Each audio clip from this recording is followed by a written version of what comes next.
Flashback. তো hello বন্ধুরা, চলে এসেছি নতুন একটা ব্লগে। আশা করি তোমরা খুবই ভালো আছো। সো আল্লাহর রহমতে আমিও কিন্তু খুবই ভালো আছি। তো আজকে কিন্তু আবারও কিন্তু আমরা বেরিয়ে পড়েছি বিধায়ক নওশাদ সিদ্দিকীর ভিডিও করতে।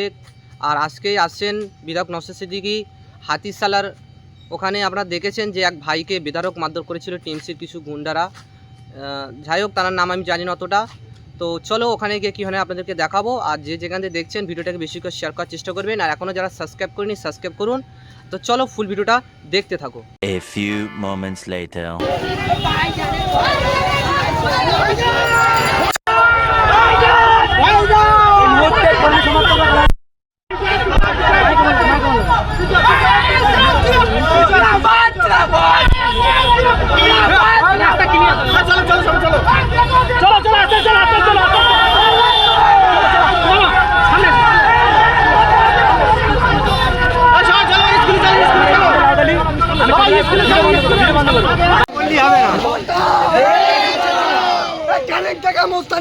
ভাঙড়া করছে কেন? ওই সৌগাত তোমার হুঁশি আর ওই সৌগাত এখান থেকে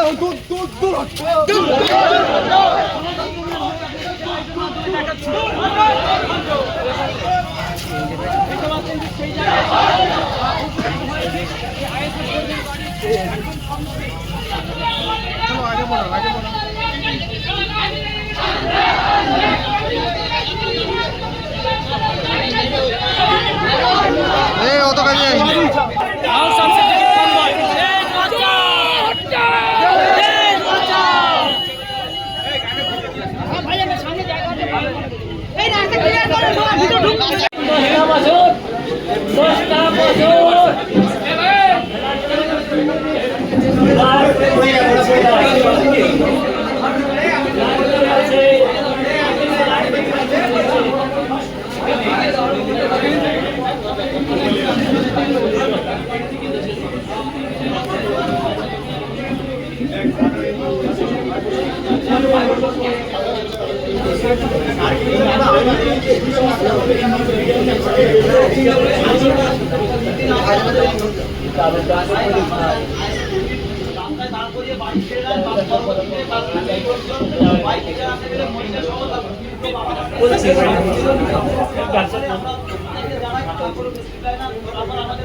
একটু করে মাথাটা রাখো।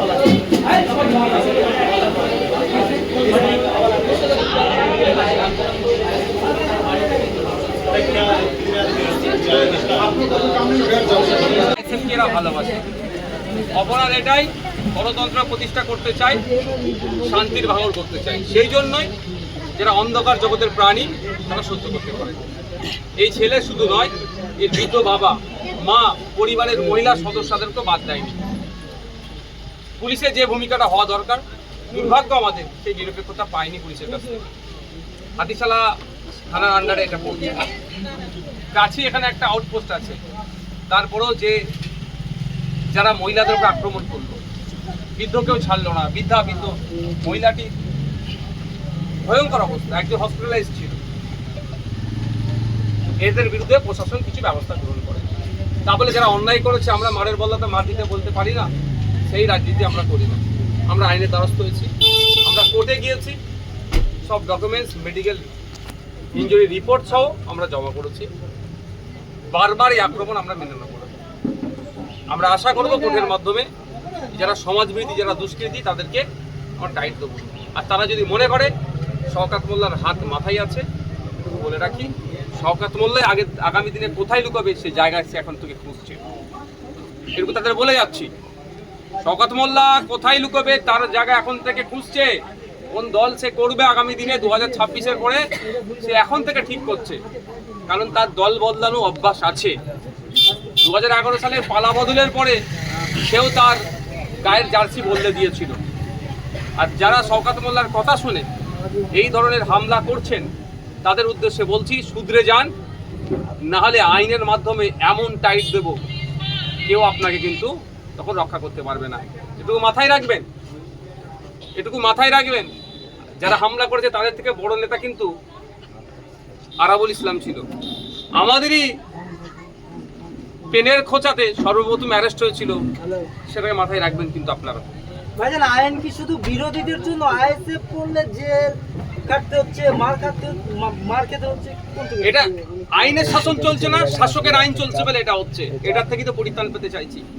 আজকে এখানে সংখ্যালঘু পরিবারকে এসে মেরে ফাটিয়ে দিয়ে চলে যাচ্ছে, মহিলা পুরুষ নির্বিশেষে আক্রান্ত হচ্ছে। উত্তরপ্রদেশে এই ঘটনাটা ঘটলে, যদি উত্তরপ্রদেশে এটা বিজেপি করতো, আজকে পশ্চিমবাংলার বুদ্ধিজীবীরা অনেক কিছু বলতো সংখ্যালঘু মুসলমানদের উপর আক্রমণ হচ্ছে। উত্তরপ্রদেশে সংখ্যালঘু মুসলমানদের উপর আক্রমণ হয়, আক্রমণকারী দলটা হচ্ছে বিজেপি, তাদের ধর্মীয় পরিচয়টা মুসলমান নয় তারা। আর পশ্চিমবাংলায় সংখ্যালঘু মুসলমানদের উপর আক্রমণ হয়, আক্রমণকারী দলটার নাম হচ্ছে তৃণমূল, আর যারা আক্রমণ করছে তাদের ধর্মীয় পরিচয়টা হচ্ছে মুসলমান। তাহলে উত্তরপ্রদেশ আর পশ্চিমবাংলার মধ্যে পার্থক্য আমরা কিছুই দেখতে পাচ্ছি না, আরো ভয়ঙ্কর অবস্থা। এখানে মুসলমানকে দিয়ে মুসলমানকে আক্রান্ত করছে। আমাদের ভাঙড়ি রেজ্জাক খাঁ, তার রাজনৈতিক পরিচয় আলাদা হতে পারে, তাকে খুন করলো কে? শওকাত ঘনিষ্ঠরা। খুন হলো কে? শওকাত ঘনিষ্ঠ। তাহলে উত্তরপ্রদেশের থেকেও আমরা ভোট দিলাম 2021 সালে অনেকে, যে তৃণমূলকে ভোট দিয়ে ক্ষমতায় আনো, কারণ উত্তরপ্রদেশের মতো অবস্থা না পশ্চিমবাংলার হয়ে যায়। আর আমরা কি দেখছি, এই এখানে অদূরেই আমাদের মহকুমা বারাইপুরে মুসলিম টোটোওয়ালা সংখ্যালঘু টোটোওয়ালাকে প্রাণে মারার চেষ্টা করেছিল, মূল হোতাকে এখনো গ্রেফতার করতে পারেনি। আর সাথে সাথে কোথায়?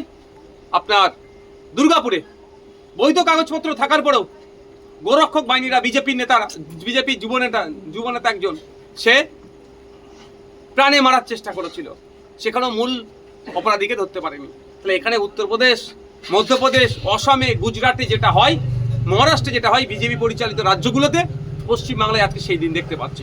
পশ্চিমবাংলাতে আরএসএস এর কথাতে তৃণমূল কংগ্রেস রাজ্যটাকে চালাচ্ছে, আর বিভিন্ন জায়গাতে মুসলমানদের উপর অত্যাচার সংগঠিত করছে। কোনো জায়গায় বিজেপিকে দিয়ে, কোনো জায়গায় আরএসএসকে দিয়ে, কোনো জায়গায় বজরং দলকে দিয়ে, তো কোনো জায়গায় তৃণমূলের মুসলমানগুলোকে দিয়ে আর সাধারণ মুসলমানের উপরে বা বিরোধী যারা মুসলিম আছে তাদের উপরে আক্রমণ চালাচ্ছে। এটা বন্ধ করতে হবে। এটা বন্ধ করতে গেলে মানুষকে জোটবদ্ধ হতে হবে, ঐক্যবদ্ধ হতে হবে। পুলিশ প্রশাসন তখনই কাজ করবে যখন সমস্ত জনগণ ঐক্যবদ্ধ হবে। তবে পশ্চিমবাংলার জনগণের সজাগ হয়েছে যে কিভাবে বিজেপির ভয় দেখিয়ে 2021 সালে ভোট নিয়ে একের পর এক দীঘাতে রাম মন্দির, আপনার জগন্নাথ ধাম উদ্বোধন করছে, সেখানে দিলীপ ঘোষ হাজির হয়ে যাচ্ছে। দিলীপ ঘোষের বিয়েতে ফুল মিষ্টি শাড়ি পাঠিয়ে দিচ্ছে, শুভেচ্ছা বার্তা পাঠাচ্ছে মমতা ব্যানার্জি। আর যে দিলীপ ঘোষ মুসলমানদেরকে দেশ থেকে তাড়াবার জন্য নিধান দিচ্ছে। আমরা বুঝতে পারছি যে বিজেপির সাথে কিভাবে মিলে তৃণমূল রাজ্যটাকে চালাচ্ছে। তো বকলমে এটা আরএসএস আর বিজেপি যেন রাজ্যটাকে চালাচ্ছে, এটা আমাদের বুঝতে অসুবিধা হচ্ছে না। তাই বাংলার জনগণ, ধর্মনিরপেক্ষ মানুষ আর মুসলিম সম্প্রদায়ের মানুষেরা বুঝতে পারছে যে এই রাজ্যটাকে কোন রসতলের দিকে নিয়ে যাচ্ছে। শিক্ষা প্রতিষ্ঠান বন্ধ হয়ে যাচ্ছে, শিক্ষা প্রতিষ্ঠানে টিচার নাই, পরিকাঠামো ধ্বংস হয়ে যাচ্ছে, হসপিটালে ঔষধ নাই, রাস্তাঘাটের অবস্থা শোচনীয়।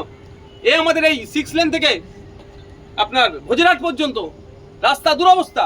6 লেন থেকে আপনার পাকাবল এইদিকে আপনার গাবতলা বাজার হয়ে সোনপুর ব্রিজের দিকে যেটা যাচ্ছে, আর রাস্তার দুরবস্থা। পোলেরহাটের দিকে রাস্তার দুরবস্থা, শ্যামনগরের দিকে বিভিন্ন রাস্তাঘাটের অবস্থা খারাপ। এই নিয়ে কোনো উন্নতি নাই। এই রাস্তা ছাড়াবার কোনো প্রশ্ন নাই। কি হচ্ছে যে আইএসএফকে আটকাতে হবে। আইএসএফের কি অপরাধ? বিজেপিকে আটকাবার কথা বলছি আমরা, ধর্মনিরপেক্ষ শক্তির উত্থানের কথা বলছি আমরা, ওই জন্য আমাদেরকে আটকাচ্ছে। আর বিজেপি একের পর এক অনৈতিক কাজ করে বেড়াচ্ছে। ওদের নেতা পুলিশকে জুতো দেখাচ্ছে, তার বিরুদ্ধে কোনো অ্যাকশন নিচ্ছে না।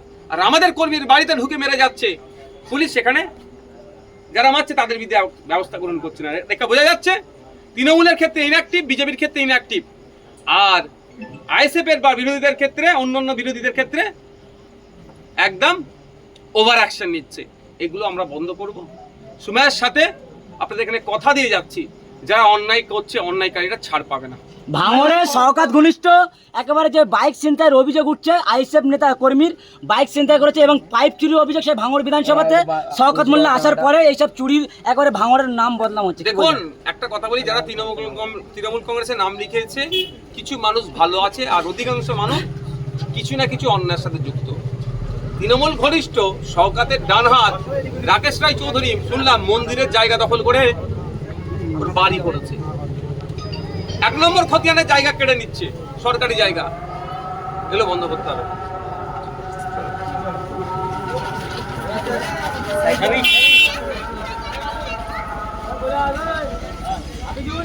দেখলেন যে হাতিশালায় বিধায়ক নওশাদ সিদ্দিক এসেছিল, যেহেতু রাত হয়ে গেছিলো বলে ভিডিওর ইন্ট্রোটা অতটা ভালো হয়নি হয়তো, কারণ দিনের বেলা ইন্ট্রো করেছিলাম আর আপনারা দেখেছেন যে যেতে যেতে রাত হয়ে গেছিলো, যেহেতু দুটো প্রোগ্রাম ছিল, একটা ছিল সাঁতুলিয়া, তারপরে হাতিশালা এসেছিলো, সেই জন্য ভিডিওটা মানে যোগ করতে পারিনি, যেহেতু রাত্রের বেলা ক্যামেরা ভালো হবে না। আর এই যে লাস্ট ইন্ট্রো নিচ্ছি এটাও কিন্তু ভালো হবে না রাত্রের বেলা বলে, সেই জন্য আজকে দিনের বেলায় ভিডিওটা নিয়েছি। জানি না ভিডিওটা কেমন হয়েছে, যদি ভালো হয় লাইক কমেন্ট এবং শেয়ার করে পাশে থাকবেন। তো চলো দেখাচ্ছে নেক্সট একটা ব্লগে, তখন সবাই ভালো থাকবেন, সুস্থ থাকবেন, সবাইকে অসংখ্য ধন্যবাদ।